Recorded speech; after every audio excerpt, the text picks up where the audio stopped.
Marine Reacts to Helsreach, Part 7, by Richard Boylan. As always, I may be leaving a link to the original video channel down in the description below, so go ahead and make sure that you check them out. Alright, so just a real recap of Part 5 and Part 6. Part 5, we saw them get Invigilarta, essentially the Titan, to go ahead and fight alongside them, and Prince Majoris is the name of the leader. In Part 6, we saw, or at the end of Part 5, we saw a ship going down. Part 6, they went to go investigate, and when they did, they saw a couple of orcs. They eventually ended up having one Marine actually go down due to some kind of EMP type like device. He was found by Grimaldus. Grimaldus ended up killing the orc that did it. And then all of a sudden, they're headed back, and then they see all these ships falling out of the sky. Also, the little robot dudes, from what I heard, the ones that they spoke with before entering the Titan was actually Skitari, or some kind of cyborgs from the Adeptus Mechanicus. So without wasting too much more time, let's go ahead and get into the actual video. But before we do, don't forget to like, subscribe. It really does help me out a lot. Hit that notification bell right there, and we get notified every time I do upload. Sometimes I'll upload twice a day. Now I'm working on them in the evenings, and then releasing them early the next day. That way, when you all wake up, there's a fresh new video first thing in the morning. So without further ado, let's go ahead and see what Helsreach Part 7 has in store for us.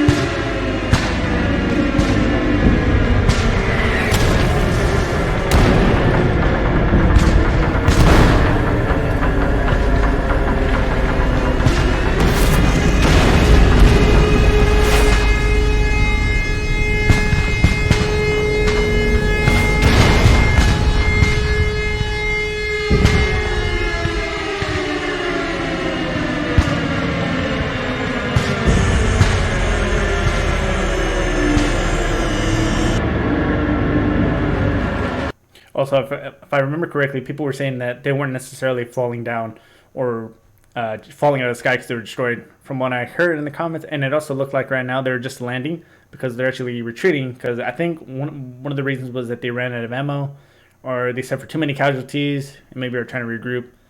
But I thought initially in the last little part of Part 6 that they were actually falling out of the sky or out of orbit, because they did mention that the orbital battle was lost.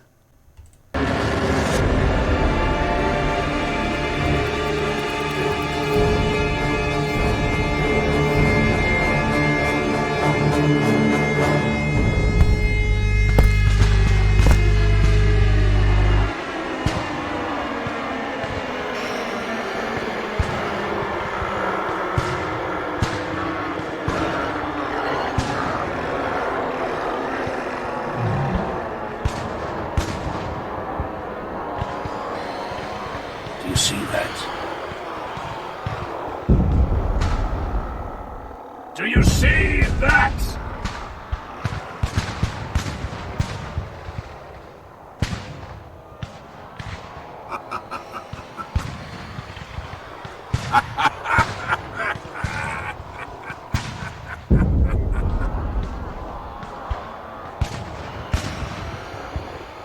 Are you all as insulted as I am? This is what they send against us? This is what they send, this rabble. We hold one of the mightiest cities on the face of the planet. The fury of its guns sends all skyborne enemies to the ground in flames. We stand united in our thousands, our weapons without number, our purity without question, and our hearts beating courage through our blood. And this is how they attack us? Okay, I'm completely wrong then. And obviously now it sounds like those were the orcs that were landing. And okay, I was completely wrong then in the beginning. And then again, if those little black splotches were supposed to be the orcs, it looks like there's quite a bit of them. And he's insulted that this is all they sent, which can really attest to his skill and just exactly what they're capable of. Brothers and sisters, a legion of beggars and alien dregs wheezes its way across the plains. Forgive me, when the moment comes that they whine and weep against our walls. Forgive me that I must order you to waste ammunition upon their worthless bodies. I have heard many souls speak my name in whispers since I came to Helsreach. I ask you now, do you know me? Do you know me? Yes! I am Grimaldus of the Black Templars, a brother to the steel legions of this defiant world. Never again in life will your actions carry such consequence. Never again will you serve as you serve now. No duty will matter as much, and no glory will taste as true. We are the defenders of Helsreach. On this day, we carve our legend in the flesh of every alien we slay. Will you stand with me? Yes! Sons and daughters of the Imperium, our blood is the blood of heroes and martyrs. The Xenos dare defile our city. They dare tread the sacred soil of our world. We will throw their bodies from these walls when the final day dawns. This is our city. This is our world. Say it, cry it out so the bastards in orbit will hear our fury. Run, alien dogs. Come to me. Come to us all. Come and die in blood and fire. For the Templars. For the Steel Legion. For Helsreach. Louder. They cannot hear you, brothers. Hurl yourselves at these walls in human filth. Die in our blades. I am Grimaldus of the Black Templars and will cast your carcasses from these holy walls.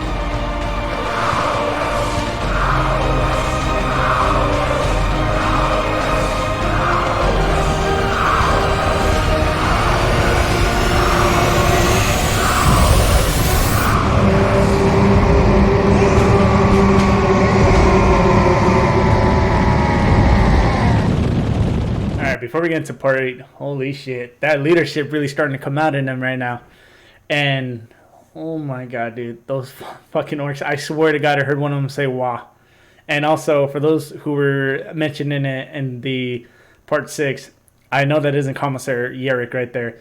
When I said I wanted to see more of Yerrick, that was more like, I thought he was going to be more a part of the story, but from what I've seen in the comments as well, he's in another part of the actual planet. But also in that last little section when he's giving that speech, I couldn't really pause it at all because I was like legit getting into it. I was getting pretty motivated just the way he was talking. I don't know how part 8's going to go, man. I mean, I still don't know if whether or not this is going to be like a quote-unquote good or happy ending for them. But we're just going to have to go and see and find out. Part 8, Helsreach.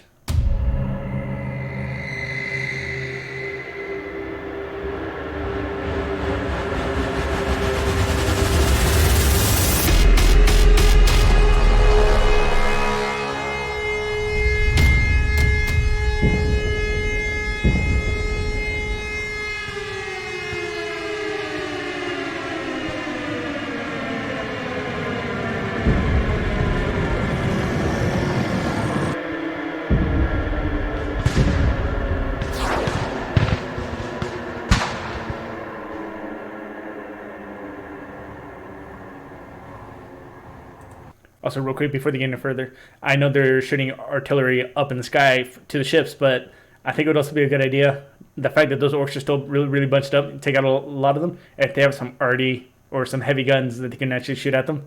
Just something that popped in my mind right there. I have always believed there is something beautiful in the very first moments of a battle. Here are the moments of highest emotion. The fear of mortal men. The frustrated bloodlust and screaming overconfidence of mankind's enemies. In the moments when a battle is joined, the purity of the human species is first revealed to the foe.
Holy shit! Holy shit! A lot of things going on.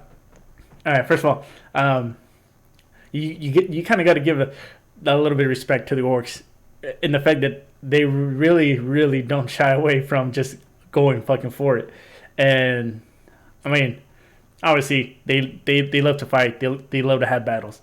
And now that they're starting to shoot over with these little rocket things, or these little jump packs, jet packs, whatever they're called, and you just see them. Like, I just saw one with nothing but like a little sword just start to do some damage, and now we're seeing a whole bunch more start to go over. Now it really comes to obviously how much blood are orcs willing to spill to close the distance, but then again, they have quite a bit.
You know, I just realized a lot of these orcs are about the size of Space Marines.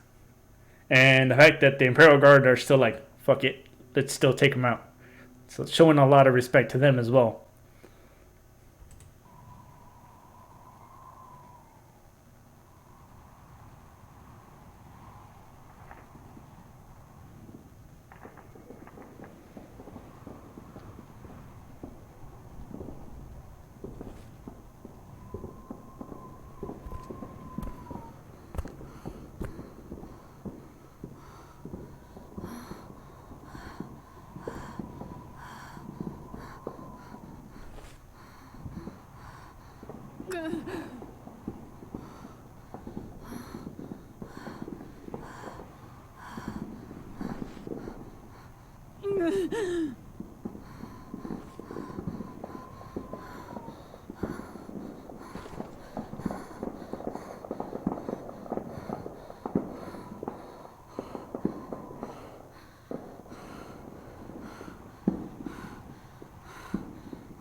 Really starting to show some compassion here, and I think that's what is supposed to be happening right now. It's like treasure like the more human side that's still kind of there, and that. But I mean, then again, these are the Black Templars, so I mean, I'm kind of just talking out of my ass right now. But the fact that they also survived, because that seems like it was probably just the first wave, and because they said that I've heard people say that the in the orbit that there was a distraction fleet that was worth of like 1 million or a couple million orcs to take attention away from the larger part of the fleet.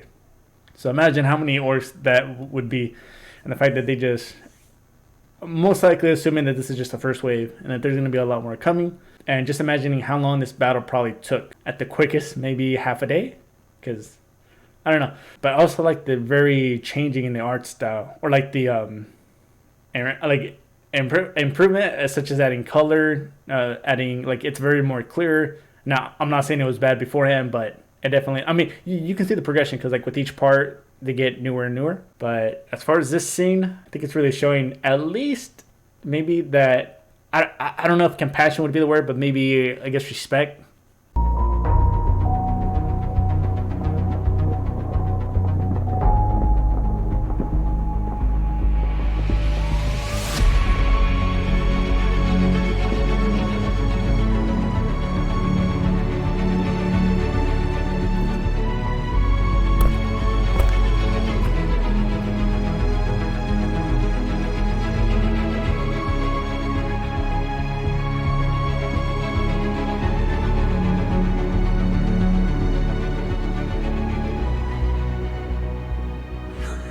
That is a bleak picture. The real battle begins tomorrow. At least we will not be bored. I believe they will wait. They will wait until they have overwhelming force with which to crush us, and they will strike like a hammer.